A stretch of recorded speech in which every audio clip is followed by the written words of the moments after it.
In this video, we will introduce you to the setup and configuration of the IQAROS Plus system.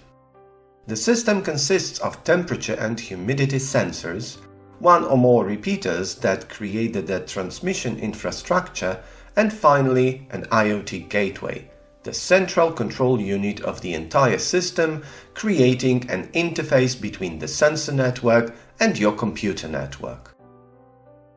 First, decide where you want to place the sensors and which areas of the building you need to monitor and analyze. Within their expected radio range, plug the repeaters into a power supply. The sensors arrive from the manufacturer in a transport mode. Therefore, they need to be activated first. In the set, you will find a magnet. Place the magnet close to the upper left part of the sensor. Once the sensor blinks, remove the magnet. Then the sensor switches to the beaming transmission mode, indicated by a triple blink. Distribute the sensors to their target locations. While placing them, ensure they are within range of the repeaters. Place the magnet close to the upper left part of the sensor. Once the sensor blinks, move the magnet away. If the sensor receives a response from the repeaters, this will be indicated by a longer blink of the sensor. An unsuccessful test is indicated by repeated rapid blinking. In this case, adjust the positioning of the sensor and repeater. Next, connect the IoT gateway to your Ethernet network using an Ethernet cable and plug it into a power supply using the provided adapter.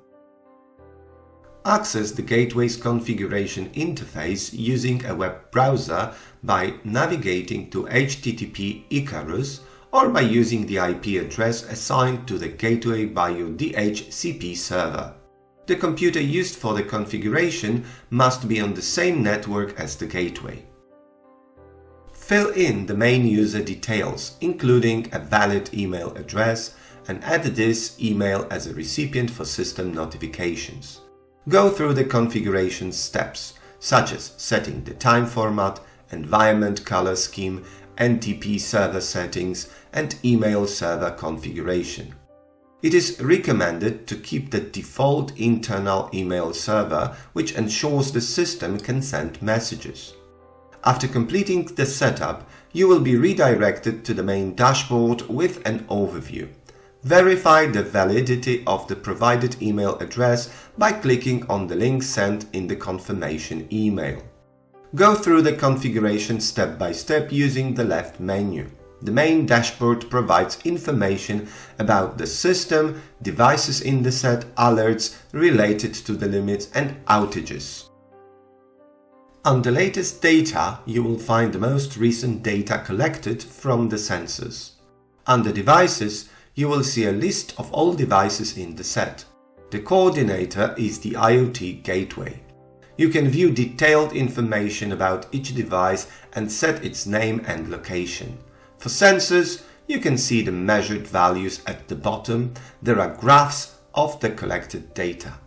It is recommended to fill in the name and location of each sensor based on its actual placement in the building. You can also enter the name and location of the repeaters. If needed, you can indicate a repeater by a light.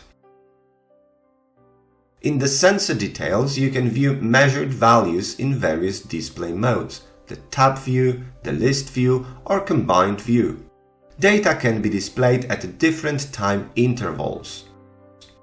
If there are more repeaters in the network, it is recommended to optimize the network after device placement. This process discovers the existing topology and optimizes message delivery. Under device groups, you will find predefined groups for monitoring.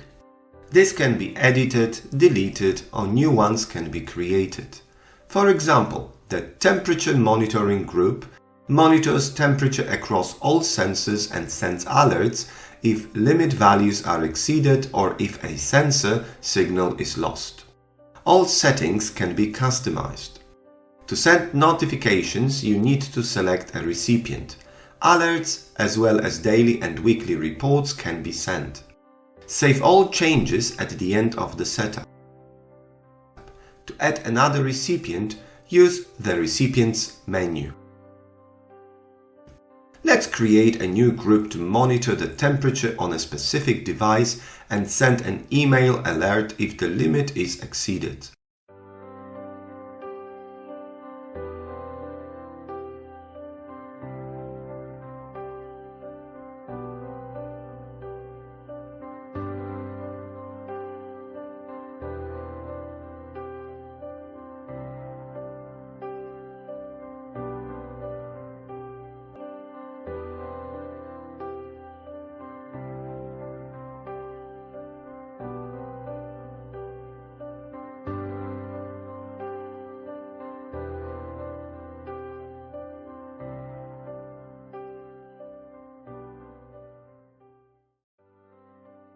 Don't forget to save the settings.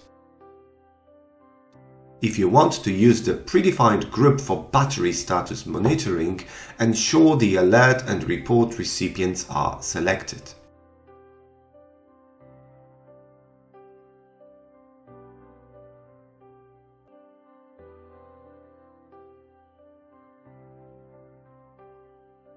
Under Alert, you will find summaries of notifications about gateway shutdowns, limit exceedances or data unavailability from sensors. In the Alert details, you can view a graphical representation of the issue. Alerts can also be accessed directly from the main dashboard. Under Reports, you can download a PDF report of the selected group's status for a specified period.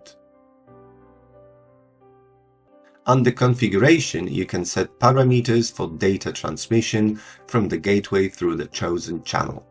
The default is MQTT, with WebSocket as an alternative. You can set the period to get the data from the IQAROS network with the default 5 minutes and a minimum of 4 minutes. The NTP server can also be configured. In MQTT connections, you can configure your MQTT broker to receive data from the sensors. After adding it, the broker is automatically added to the list of channels for IQAROS network data transmission. The Mail Server section shows the currently active mail server. Under Management, you will find additional information about the database version, product repository, network card, and services running on or available for the gateway.